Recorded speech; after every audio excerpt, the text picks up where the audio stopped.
आंचलिक पाणीपाग विज्ञान केन्द्र पक्षर एक बड़ खबर सामना आसी। सूचना अनुसार 23 जिले में कालबैशाखी जनित झड़ वर्षा नहीं आंचलिक पाणीपाग विज्ञान केन्द्र पक्षर सतर्क सूचना जारी कर तेबे आगक केउ जिले में अधिक मात्रा वर्षा हम केउ जिले में झड़ बैशाखी जनित झड़ वर्षा हो ताने संपूर्ण अपडेट जाना पूर्व वीडियो को गोटे लाइक करूँ सांगसाथी मान सहित अधिक मात्रा सेयार करूँ। जदि आम चैनल नुआ अच्छा प्रथम थर पर चैनल वीडियो देखुं चैनल टी सब्सक्राइब कर पाखर बेल आइकन को दबाई ऑल नोटिफिकेशन को ऑन कर रखुँ जहाँफल जब भी जेकोसी लाटेस्ट पाणीपागर सठिक सूचना आम चैनल आप सर्वप्रथम पाइपर।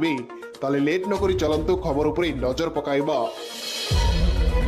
बर्तमान जहाँ सूचना मिलूँ पश्चिम केन्द्रीय बंगोपसागर पार्श्ववर्ती आंध्रा उपकूल समुद्र मध्य दे वायुमंडल समुद्र पतन ठारू 0.9 किलोमीटर उच्चता जाए एक घूर्णिबलय सक्रिय रही। अन्य पक्षे सेप्टेम्बर 4 तारिख बेलू उत्तर पश्चिम बंगोपसागर एवं तार पार्श्ववर्ती अंचल में एक घूर्णिबलय सृष्टि होबार विशेष संभावना रही। प्रभाव में राज्य में वायुमंडल चलन में परिवर्तन संभावना रही। फलस्वरूप आगामी 5 दिन जाए राज्य में कालबैशाखी जनित झड़ वर्षार संभावना रही बेले 3 तारिख ठारू राज्य में वर्षार विस्तृति बढ़िबा नहीं काली अपराह्न एक सतर्क सूचना देछि आंचलिक पाणीपाग विज्ञान केन्द्र।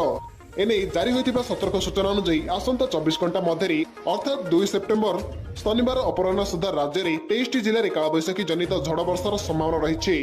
राज्यगुड़िक है मयूरभंज, केन्दुझर, सुंदरगढ़, देवगढ़, बौद्ध, ढेंकानाल, अनुगुल, जाजपुर, बालेश्वर, भद्रक, केन्द्रापड़ा, जगतसिंह, पुरी, कटक, खोर्धा, नयगढ़, गंजाम, गजपति, कंधमाल, रायगढ़, संबलपुर, कोरापुट और मालकानगिरी प्रभृति 23 जिले में गोटे दुईटी स्थान में कालबैशाखी जनित झड़ वर्षा नहीं वर्षार और वज्रपातर संभावना रही कहु। दृष्टि रखी यह समस्त जिला को हलदिया चेतावनी येलो वार्निंग जारी कर अलर्ट रुहतु।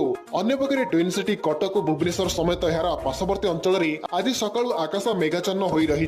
तेबे ट्विन सिटी अंचल में अपराह्न विलंबित संध्या मध्य वज्रपात सह असराए 2 असराए हालुकारू मध्यम धरणर वर्षार संभावना रही भुवनेश्वर स्थित आंचलिक पाणीपाग केन्द्र पक्षर सतर्क सूचना जारी कर तेबे आपण मैंने एथिपाई अलर्ट रुहतु।